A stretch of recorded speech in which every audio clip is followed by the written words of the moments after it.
Thanks for sliding into the booth at the Millennial Diner podcast. Hey, it's Phil. I came to the diner a little early today, not to bask in the quiet of the diner before Jeff shows up, but to remind you of all the things. Follow us on social media to get the latest updates and shenanigans, and check out our merch available on TeePublic and the Dashery. Just search Millennial Diner Podcast, you'll find all the things. Executive producer Megan has created for you to consume. Well, not eat, like buy. Don't eat a shirt. Do check out all the t-shirts, sweatshirts, and stickers if you're feeling generous. Now I see Jeff entering the diner, so let's get this show started. Enjoy.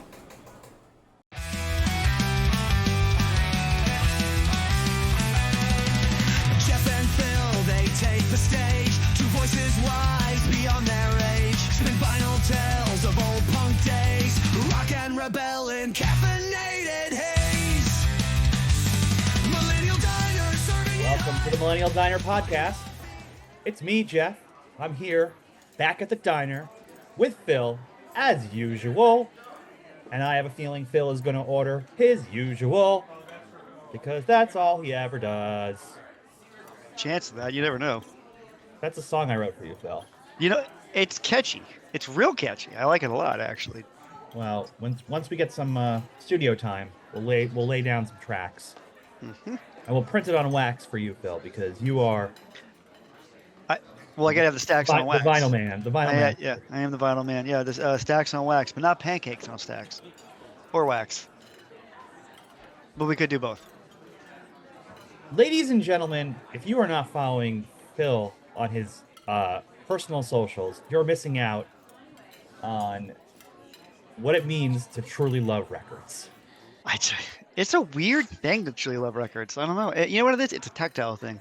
Yeah, I get Actually, I can tell you exactly where it started too. It started with a Twisted Sister cover. The cover to what is it called? Stay Hungry was the name of the episode. Name of the album. It's on the cover. It's Dee Snider trying to like take a bite out of like a bone, and it was that cover. And then the cover to Bang Your Head, which was Quiet Riot. So Quiet Riot had with the dude in like the mask, and he's like covered up like it's a Silence of the Lambs. And I looked at these covers and I was like, wow, this is amazing. I kind of got sucked into the tactileness of records.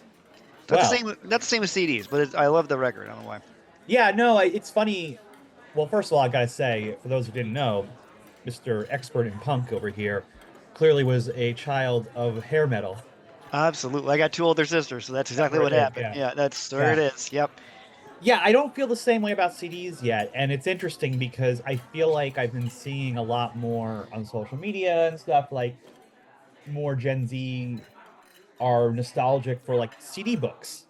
Yes. I noticed that. Yeah. And it's really funny to me because I'm like, that's like the thing where I'm like, oh, I'm old because I'm like, yeah, that's really, it was cool to have, but like, what a pain in the ass.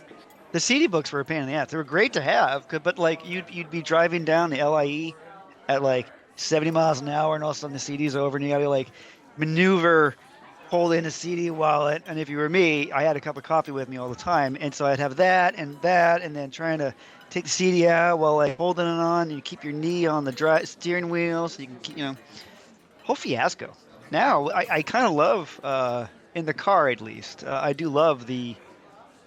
It's like MP3 the MP3 player. Let's really throw back. Hey, yeah. MP3 player, yeah. Or just this guy born in the 1900s.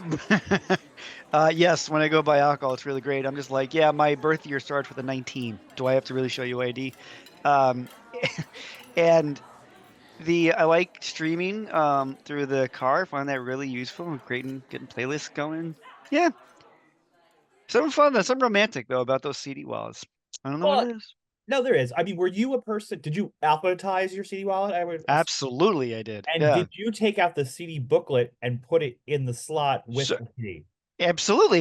If it was going to remain in the CD wallet, like I was going to abandon the CD itself, like the case itself, yes, I would keep the booklet.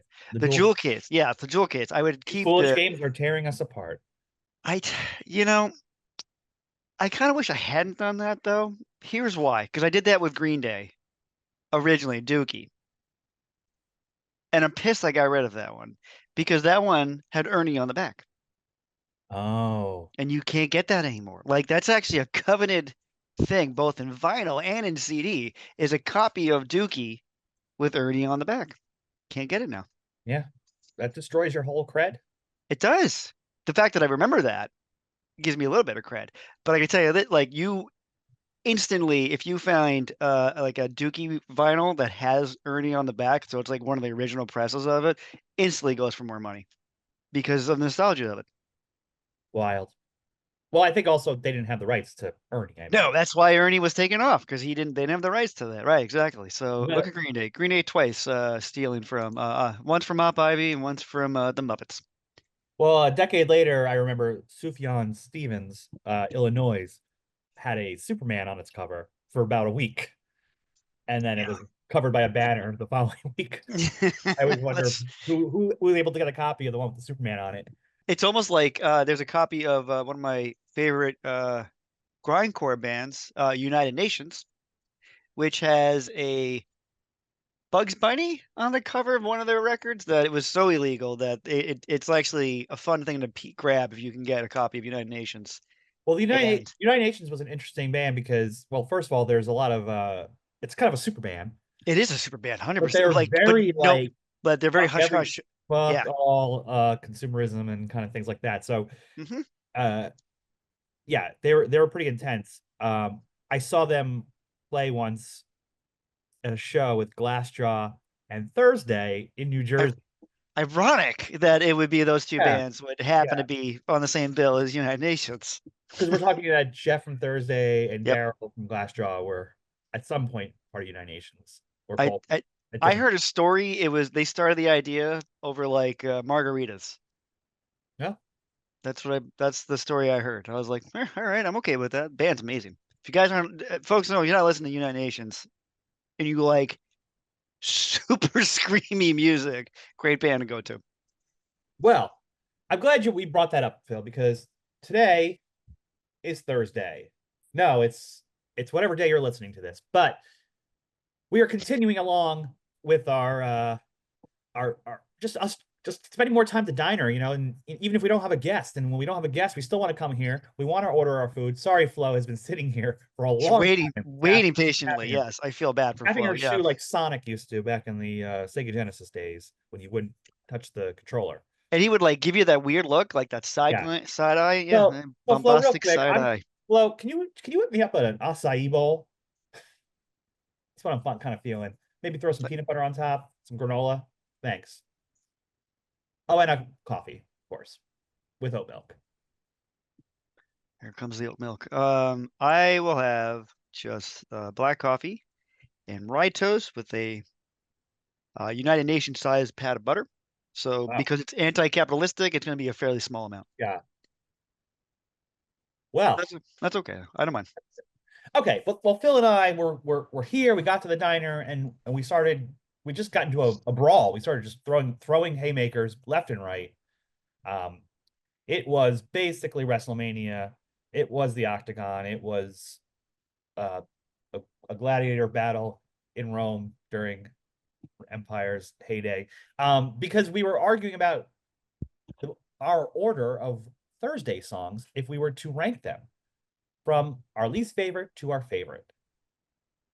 So we decided, hey, why don't we just do it on the pod? It's a great place to start. I think I like the idea. Can I just tell you how difficult this list is? Yeah, it's really really difficult. That's why we were fighting Yeah, warriors right. Because over it. it was like a gigantic bombastic battle. It was very I was gonna say Lord of the Rings, but that's not what I want because that It feels was like until that. you brought the cannon in, and that was a little I ridiculous. mean, look, it was hard to get that into the backpack, so I really had a just A for effort for me. But yeah, we high five. We made up. We're here. We got our coffee. I've been told there are no acai bowls in diners, but that's okay. I'm not that hungry, so I'll just stick with the coffee. But we need to go down the list of Thursday. Phil, by my count, we have one, two, three, four, five, six. Six. Seven, I've got six. six. If we're Oh, not all right, I have that's six. because I have one twice. Oh, Oh, that's gonna make it complicated now. no. It's in the wrong spot. That's why. I yeah, we have six. I wasn't gonna count the two individual releases that were for the since they've come back and they've put out the two singles. Which, if that is any indication, if they choose to do another album, I love all three I singles they put out this I past. did the three singles. That's right. I Yeah. was incredible. Yeah, I really really want them to put out another album, but I get it. I feel like I kind of feel like they're at that point. They're kind of done with albums, right? And they just want to drop things as they go. I don't know.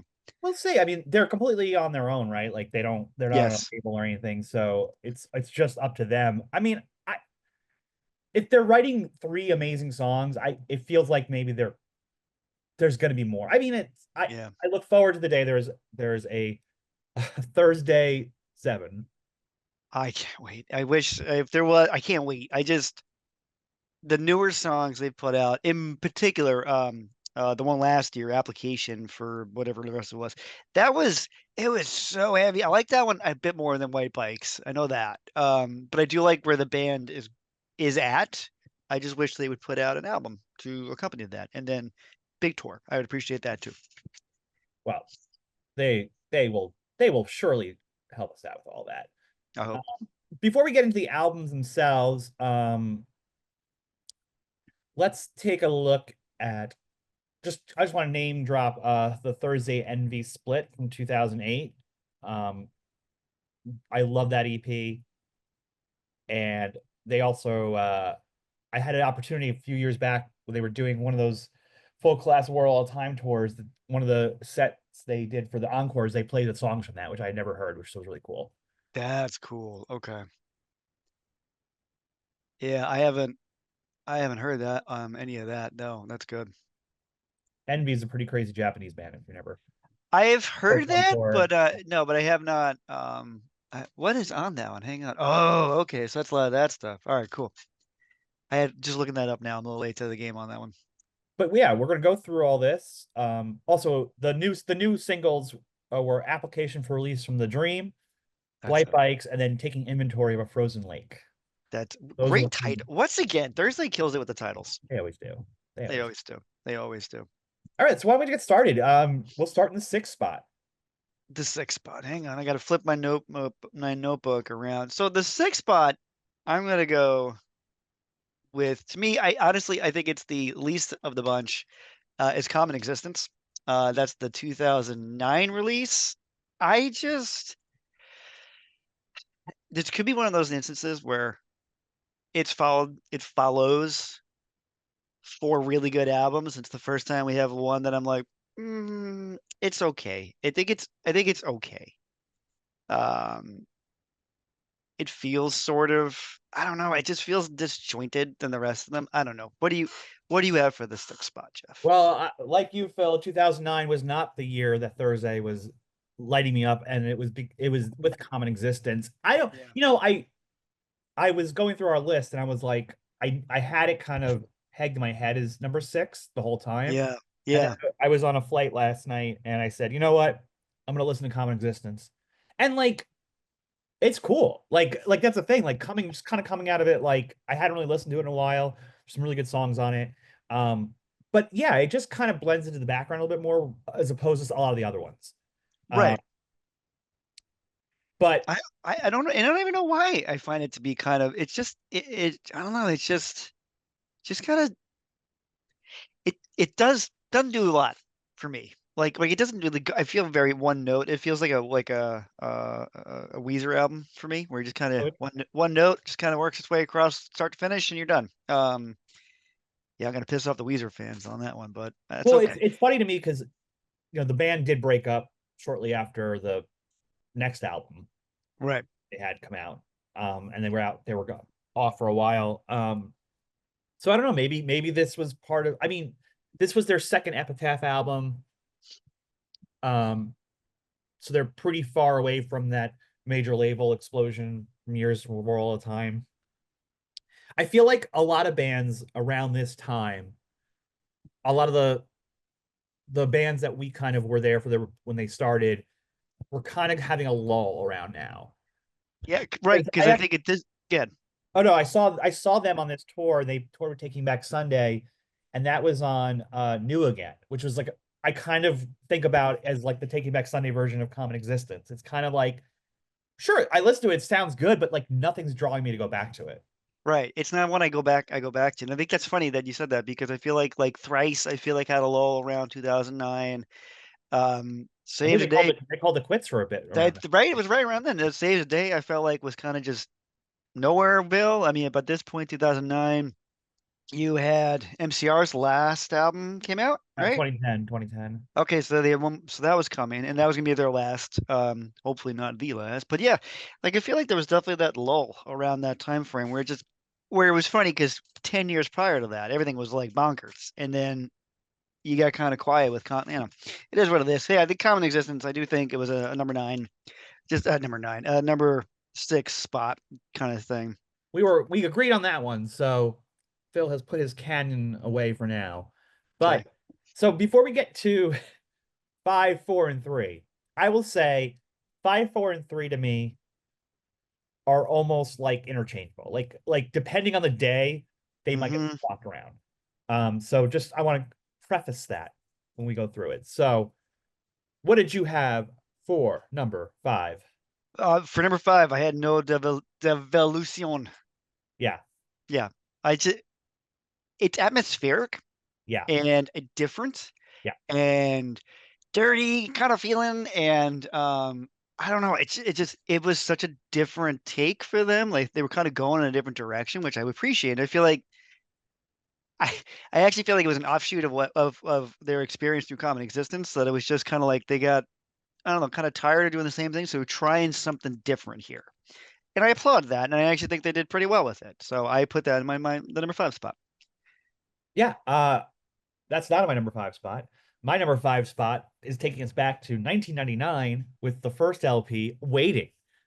Waiting. Um, Waiting, which side story about that, I was invited to guests on the pod, Dave's FTP around this time, Mm. and to be on the FTP with this file sharing system where people just uploaded albums and we shared them because that's what you did before, right before uh, Everything went, all that got to go everything. away. Yeah, Yeah.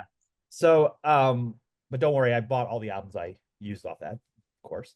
Um, good man. my only contribution was this band Thursday that my friend Norby told me about, and I got these files, but it was misspelled Thursday, and I was so unsure if I got the name right or not that I just left it Thursday the whole time, and so I always think of Thursday and made the album wait. So anybody out there who still has on their the FTP site the Thursday, you could thank Jeff for that one. That's But no, that's I put this here. I think that I listened to this actually album a lot. yeah, They just did like a very small run of shows in Jersey in December where they played this in its entirety, kind of like for the 25th anniversary of it, which is crazy to think. Um, crazy. I like this album more than I remember when I was kind of going back to it. Um, but it's very much it feels like the Thursday didn't know what they were quite yet, Right, but right. here who they're gonna be. So that's funny because I have Thursday as waiting as number four. Right, it's the one I had just above it because I like waiting. Might be nostalgia looking back on it, having it at the four spot, but with waiting, it's a band figuring themselves out, right? Figuring out what they're going to sound like, what they're going to be. It's very like there's like such a, I don't know. I mean, like this odd naivete or innocence on this album that is not in any of the other ones, right? There's actually like kind of a light, but I like how the title is waiting. Like we're waiting for the next thing to happen, kind of thing. And I that's ultimately why I put it there. I just feel it's actually a pretty solid album. It is a band waiting to become who they're going to become. That's what I love Yeah, about it. yeah, well said. Plus, it has a song about Ian Curtis on there, which is always cool. Always cool. Um, What do you have for number four? Number 4 for me is A City by the Light Divided. Um, this was 2006, I think. Um, Yes, that feels right. and Yes, I actually really, really, really love this album. I think it's their heaviest album. yes, I would And agree. and it's very explosive throughout. It opens like one of the best opening tracks on it. Um, If not, to be honest, if not the best opening track by a Thursday, yeah, is the it the really, other side of the crash is just holy cats, does it come out hard? Yes, it yeah, does. I love it. And this was their first Epitaph. This was kind of, I feel like, them coming off of, whatever happened with the major labels with World All Time. So this felt kind of like, going back to their roots, and there was like an anger to it and an aggressiveness to it, which I absolutely love, and easily could have been in my number three spot. But just today I was feeling four for this.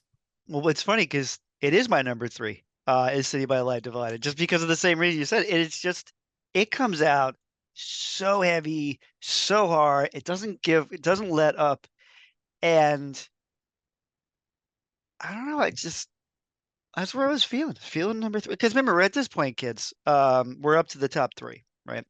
And I've already given you my top three, but Jeff is about to give his number three. And at this point, we've got heavy albums on the horizon. So like it's like now you're really kind of having to, you know, you're going to have to kind of cut split hairs. Sorry, not cut hairs. Don't cut hairs, split hairs.